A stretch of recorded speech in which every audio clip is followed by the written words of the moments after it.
Imagine you open your eyes to the sound of servants quietly preparing your bath. Warm water, scented oils, a freshly killed goose waiting for breakfast. Outside, your vineyard stretches as far as you can see. Somewhere in the distance, a man you own is weeding it. That is roughly what it felt like to be rich in the ancient world. But here's the thing, it wasn't just luxury. It was a completely different relationship with existence itself. Wealth in antiquity wasn't merely about comfort. It was power, performance, fear, and the constant, exhausting theater of being seen. For a wealthy Roman senator in, say, 100 AD, the day began early. Not because he had to, but because power in Rome was transactional. Every morning, hundreds of clients, people dependent on his favor, lined up outside his home before dawn. This ritual was a salutatio, a morning audience, like a very small king holding court in his robe. The senator walked through the anxious crowd, granting requests, dispensing small gifts, sportule, and enjoying the spectacle of people being very nice to him. This happened every single day. If you were rich enough, your crowd could number in the thousands, thousands of people showing up just to be in your presence. Today we call that a follower count. In Rome, they called it influence. Meanwhile, his wife underwent her own ritual. Hair was architecture. A skilled ornatriz, a slave dedicated to hair and makeup, could spend hours constructing elaborate curl towers. Pliny the Elder complained bitterly about this, though he also wrote 37 volumes of natural history in his spare time. Rich Egyptian nobles saw makeup not as vanity, but spiritual protection. Kohl warded off the evil eye, infections, and general malice. Spending 45 minutes before a mirror was piety. Wealthy Mesopotamians began with a formal prayer to a personal god, assigned specifically to your household, whose job was to advocate for you in the divine bureaucracy. More offerings, more expense. Being rich in Babylon meant maintaining a private deity, either the oldest form of networking or the most expensive subscription service in history. Homes were statements. A Roman domus had a narrow corridor opening dramatically into an atrium with an impluvium pool, light flooding from above. Beyond that, a tablinum, office, then a columned garden, fountains, sculptures, dining rooms, and windowless cells where slaves slept. Wealthy Greek homes were restrained outside. Ostentation was vulgar, but inside, cool courtyards with fine pottery and bronze. Mesopotamian elites had multi-story mud brick palaces with private water systems, roof gardens, and engineered irrigation. If you can make water go uphill, you will, just to prove you can. Roman walls had frescoes of myths and trompe-l'oeil architecture. Egyptian ceilings mimicked the night sky. Floors showed garden scenes. The ancient wealthy engineered their environment to tell them daily that they were exceptional. Food was the clearest status signal. A Roman banquet, cena, was a performance. Guests reclined. Sitting was for servants. Dishes included brain-stuffed dormice, flamingo tongue sauce, and sea urchins in garum, fish sauce on everything.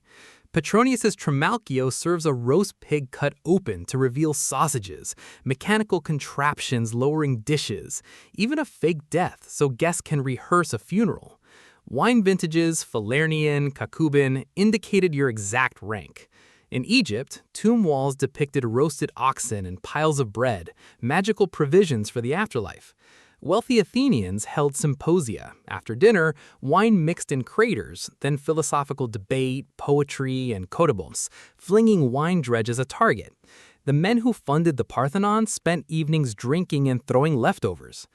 Entertainment was participatory and bloody. The Roman elite hosted gladiatorial shows, munas, to purchase loyalty.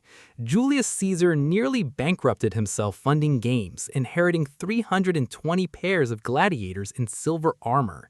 Animal hunts, venatio, required capturing beasts from Africa, transporting them alive, logistics that would impress modern planners. Wealthy Greeks sponsored theatrical festivals as choregoi, competing for prestige. Athens crowdfunded high art through elite rivalry.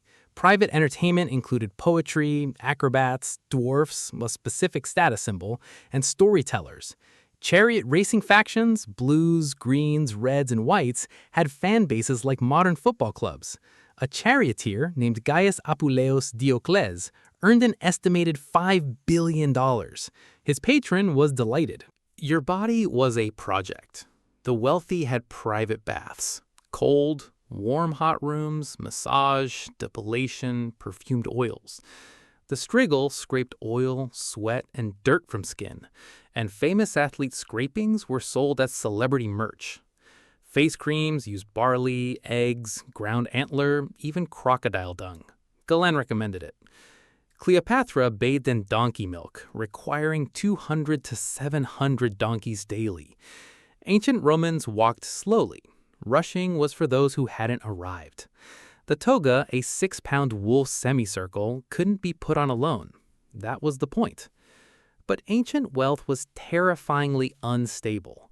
No bankruptcy protection. If ships sank, you were ruined. If the emperor wanted your house, it was gone. Seneca wrote that the rich were the most anxious people he knew. Egyptian elites spent their lives building tombs and hiring priests for the afterlife, estate planning. The tomb of Ramesses II cost what nations spend on infrastructure. The fear of social decline was obsessive. Fama, reputation, required constant maintenance. And none of this was possible without enslaved people. Every bath, meal, toga, garden, done by human property. Caecilius Isidorus left 4,116 slaves in his will. Yet some slaves became tutors, doctors, philosophers. Epictetus was a slave. Some bought freedom via their peculium, personal fund. The ancient world had many categories of not quite free. Finally, ancient wealth bought time. Not just leisure, but control over your own schedule. Schole, from which we get school. Free time was the condition for philosophy, art, politics. Everyone else was working. Being rich in antiquity was extraordinary. Beautiful, violent, fragrant, anxious, built on suffering. A form of life so theatrical, it makes modern wealth look almost understated. Almost. Just with better baths.